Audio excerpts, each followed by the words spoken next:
In the 2020s, all eyes are firmly back on the moon. It's been 50 years since the last crewed lunar mission, due to budget cuts at NASA and a desire to focus on low Earth orbit. But finally, NASA is planning to build a more permanent outpost to enable further lunar exploration. Unless, of course, they've already done this all before. This is Unveiled, and today we're answering the extraordinary question, is there already a secret base on the moon? Do you need the big questions answered? Are you constantly curious? Then why not subscribe to Unveiled for more clips like this one, and ring the bell for more thought-provoking content. In November 2022, NASA launched Artemis 1, the beginning of the long-awaited Artemis program. Artemis 1 saw the launch of the uncrewed Orion spacecraft, developed initially for the Constellation program, a lunar return program that received attention in the 2000s before being canceled by the Obama administration. Artemis 1 was really just a test flight for Orion and NASA's new Space Launch System, a super heavy lift launch vehicle. Orion successfully went into orbit around the moon before returning to Earth and splashing down in the Pacific. In the coming years, the Artemis program will ramp up, with the ultimate goal of establishing a permanent human presence on the moon. Scheduled for 2024, Artemis 2 will involve a crewed lunar flyby in Orion, and Artemis 3 a crewed lunar landing in 2025. The mid-2020s will also hopefully see the launch of the Lunar Gateway, a space station that will serve as a communication hub and short-term habitation module in lunar orbit. The Gateway and Artemis are set to link up in 2027, when Artemis 4 docks with the station. Thereafter, the Gateway will be an outpost in orbit for astronauts to use to descend to the moon via a lunar lander. Ultimately, it's they who will build a base on the moon itself. Of course, they'll also need a way off the moon, back to the Gateway. Excitingly, it's also been suggested by NASA scientists that the Gateway could someday be an ideal stopping point on a far longer journey to Mars. The Lunar Gateway is a joint endeavor between NASA, the European Space Agency, the Canadian Space Agency, and Japan's space agency, JAXA. This ambitious lunar program is not, of course, the first lunar program we've ever had. If you were lucky enough to be alive at the time, you witnessed firsthand the biggest space success in history, the Apollo 11 moon landing in 1969, followed by many more moon landings. Apollo ended early, however, with Apollo 17 in 1972. It remains the last time that humans landed on the moon. After the United States won the space race, the government massively cut funding to NASA, and it's had to make do with far less money ever since. It's not just Apollo that was given the red light by the US government, however. In 1959, a full decade before America's eventual space race victory, the US had another idea about what its lunar future might be: Project Horizon. Project Horizon was drafted and costed, with many ardent supporters, until President Eisenhower rejected the idea. It aims to establish a permanent US outpost on the moon staffed by 12 people. This is astonishing stuff, considering the current world record for the highest number of humans in space at any one time, set in December 2021, is 19. Project Horizon was initially slated to cost the US government $6 billion, the equivalent of $60 billion today, which interestingly still makes it considerably cheaper than Apollo ended up being. Apollo ran up a bill of over $250 billion when adjusted for inflation. But why was Eisenhower against Project Horizon? Why didn't he want to put Americans on the moon years before Kennedy pledged to do just that? Well, Project Horizon wasn't about furthering humankind's scientific development. Like much of the space race, Horizon was tied up inextricably with the nuclear arms race. And that lunar outpost wasn't for research at all.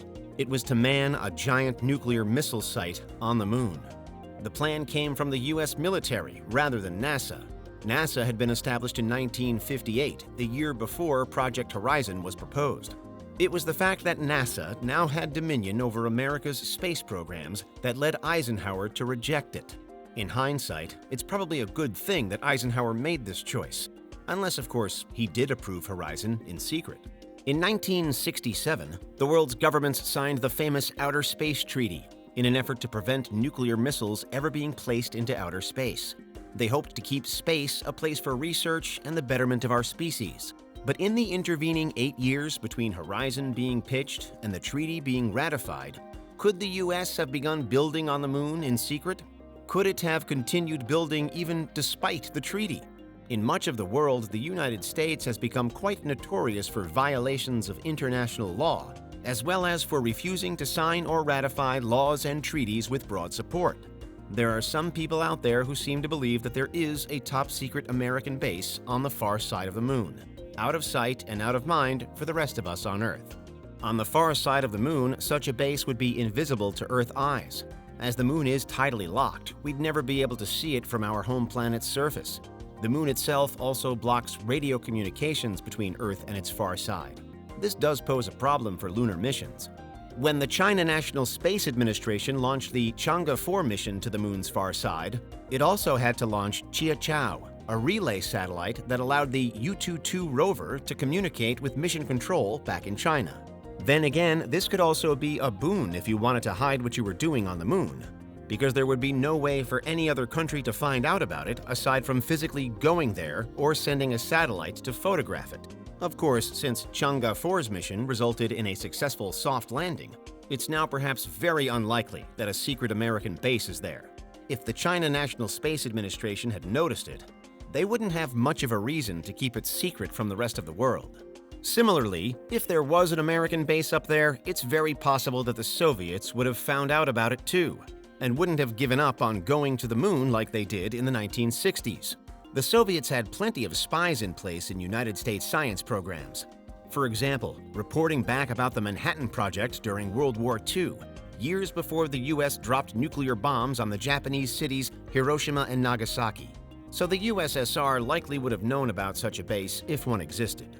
And they wouldn't have let something as significant as that stand, when it would have been so risky for them. Unless, of course, the USSR giving up on the moon was an elaborate ploy too.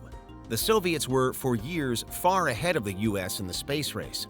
The first satellite, the first animals in space, the first human in space. All these milestones were reached first by the USSR. The Soviets even had numerous proposed moon bases like Zvezda and the Lunar Expeditionary Complex. They only fell behind upon the death of the visionary rocket engineer Sergei Korolev. As such, while they've never put a person on the moon, they certainly had the technology to do so. As well as building rockets on par with America's, the Soviets had the first space station, Salyut, along with several others, until the collaborative ISS was launched. It's arguably harder to keep humans alive in space than it would be on the moon, because at least the moon has gravity and some protection from the sun in its craters. Since the technology has existed for years then, and both superpowers had lunar programs at one point, could they both have secret nuclear bases on the moon? Do you think such a thing could be possible? What's your verdict? If both the United States and Russia had military bases on the moon, it could provide a reason for both sides not to tell on the other. It would be mutually assured destruction in a more figurative sense, as they'd both be seen to be breaking international law. But again, it's very possible that the bases would have been spotted by the China National Space Administration by now, or that they will be in the near future. So watch this space, because that's why there could be a top-secret base already on the moon. What do you think? Is there anything we missed? Let us know in the comments. Check out these other clips from Unveiled, and make sure you subscribe and ring the bell for our latest content.